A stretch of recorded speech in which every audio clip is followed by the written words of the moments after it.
Hi friends, welcome to my YouTube channel coding chance.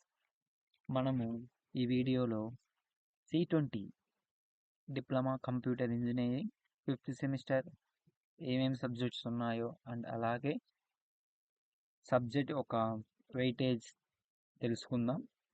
ఇక్కడ మనం చూసుకున్నట్లయితే C20 fifth semester computer engineering 5 subjects ఉన్నాయి. ఆ 5 సబ్జెక్ట్స్ ఏంటంటే 501 industrial management and entrepreneurship, 502 Java programming, 503 software engineering, 504 internet of things, 505 Python programming. మనము ఈ వీడియోలో ప్రతి సబ్జెక్ట్కి వెయిటేజ్ అండ్ క్వశ్చన్స్ ఏమేమి వస్తాయి అని చూద్దాం. మనకి 501 ఇండస్ట్రియల్ మేనేజ్మెంట్ ఎంటర్ప్రీనర్షిప్లో 5 యూనిట్స్ ఉన్నాయన్నమాట. 5 యూనిట్స్లో ఫస్ట్ యూనిట్ నుంచి మనకి 11 మార్క్స్ అలొకేట్ చేశారు. దాంట్లో ఒకటి 3 మార్క్స్ షార్ట్ వస్తుంది, ఒకటి షార్ట్ క్వశ్చన్ వస్తుంది అండ్ అలాగే ఒక లాంగ్ క్వశ్చన్ 8 మార్క్స్ వస్తుంది.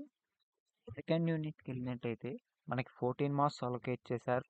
దాంట్లో 2 షార్ట్స్ అండ్ 1 లాంగ్ వస్తుంది, 8 మార్క్స్ సంబంధించింది. థర్డ్ లెసన్లో వెళ్తే 14 మార్క్స్ అలొకేట్ చేశారు. ఆ 14 అంటే 2 షార్ట్స్ వస్తుంది అండ్ 1 లాంగ్ వస్తుంది, 8 మార్క్స్. ఫోర్త్ యూనిట్లో same 2 shorts and 1 long, 8 marks question. Fifth యూనిట్కి వచ్చేస్తే 17 marks, 3 shorts and 1 long, 8 marks question వస్తుంది. అలాగే 16 క్వశ్చన్ మనకి 10 మార్క్స్ చూసుకున్నట్లయితే either second unit, either third unit, either fourth unit, either fifth unit నుంచి రావచ్చు. అది మనం చెప్పలేము. అదండి మేనేజ్మెంట్ ఒక బ్లూ ప్రింట్. నెక్స్ట్ వచ్చేసి జావా ప్రోగ్రామింగ్ 502 సబ్జెక్ట్ కోడ్. ఇది ఫస్ట్ యూనిట్ వచ్చేసి features of Java basic of Java and concepts of overloading. ఇక్కడ తప్పించాడు కరికులంలో, బట్ నేను చదివినప్పుడు కాన్సెప్ట్స్ ఆఫ్ మాకు basics of Java and concepts of overloading వచ్చింది. ఎనీవే ఫస్ట్ యూనిట్కి 14 marks allocate చేశారు. ఇక్కడ 1 షార్ట్ వస్తుంది, 1 లాంగ్ వస్తుంది, 8 marks question.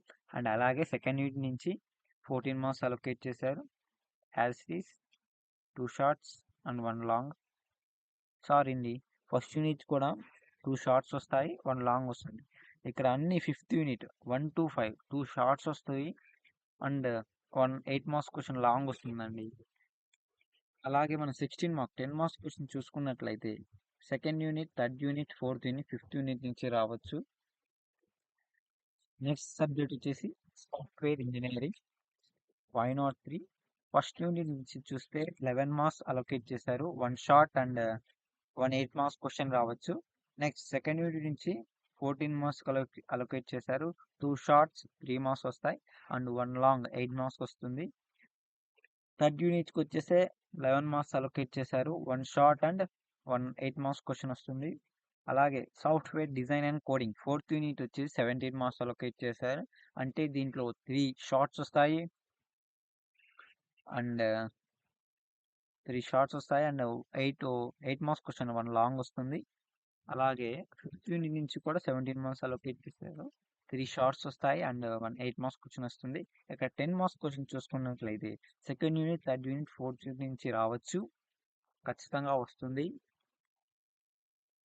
Next 504 subject internet of things. ఇక్కడ 1 to 5 వరకు 14 మార్క్స్ వెయిటేజ్ అలొకేట్ చేశారు, సేమ్ ఈక్వల్ మార్క్స్. ప్రతి యూనిట్ నుంచి 2 షార్ట్స్ వస్తాయి అండ్ అలాగే 1 8 మార్క్స్ క్వశ్చన్ వస్తుంది. అలాగే 10 మార్క్స్ క్వశ్చన్ ఏ లెసన్ నుంచి వస్తాయంటే second, third, fourth and fifth unit నుంచి సెకండ్, థర్డ్, ఫోర్త్ నుంచి రావచ్చు 10 marks question. And last subject Python programming. ఇందులో చూసుకున్నట్లయితే మనకి ఫస్ట్ యూనిట్కి 11 మార్క్స్ అలొకేట్ చేశారు. 1 షార్ట్ అండ్ 1 8 మార్క్స్ క్వశ్చన్ వస్తుంది. అలాగే సెకండ్ యూనిట్ వచ్చేసి 14 మార్క్స్ అలొకేట్ చేశారు. 2 షార్ట్స్ అండ్ 1 8 మార్క్స్ క్వశ్చన్ వస్తుంది. అలాగే థర్డ్ యూనిట్ నుంచి 14 మార్క్స్ అలొకేట్ చేశారు. 2 షార్ట్స్ అండ్ 1 8 మార్క్స్ క్వశ్చన్ వస్తుంది. అలాగే ఫోర్త్ యూనిట్ నుంచి కూడా 14 మార్క్స్ అలొకేట్ చేశారు. 2 short 3 marks questions and 1 8 marks question వస్తుంది. అలాగే లాస్ట్ యూనిట్ వచ్చి 17 మార్క్స్ అలొకేట్ చేశారు. దీంట్లో 3 షార్ట్స్ వస్తాయి అండ్ 1 8 మార్క్స్ క్వశ్చన్ వస్తుంది. ఇంకా 10 మార్క్స్ క్వశ్చన్ చూసుకున్నట్లయితే second and third and fourth and fifth unit నుంచి రావచ్చు. చూసారు కదండి మనం ఈ వీడియోలో C20 ఫిఫ్త్ సెమిస్టర్ సంబంధించిన సబ్జెక్ట్ యొక్క వెయిటేజ్, ఆల్ సబ్జెక్ట్ వెయిటేజ్ తెలుసుకున్నాము. మీరేం లేదండి ఎక్కువ ఏ సబ్ ఏ ప్రతి సబ్జెక్ట్లో ఏ యూనిట్ ఎక్కువ వెయిటేజ్ అలాట్ చేశారు దాంట్లోకి ఫస్ట్ ప్రియారిటీ ఇవ్వండి. అంటే అలాగే చిన్న చిన్న యూనిట్లు చదువుకోండి. ఇంకా ఫ్యూచర్లో మీకు ఇంపార్టెంట్ క్వశ్చన్స్ నేను చేసి పెడతాను. Thank you.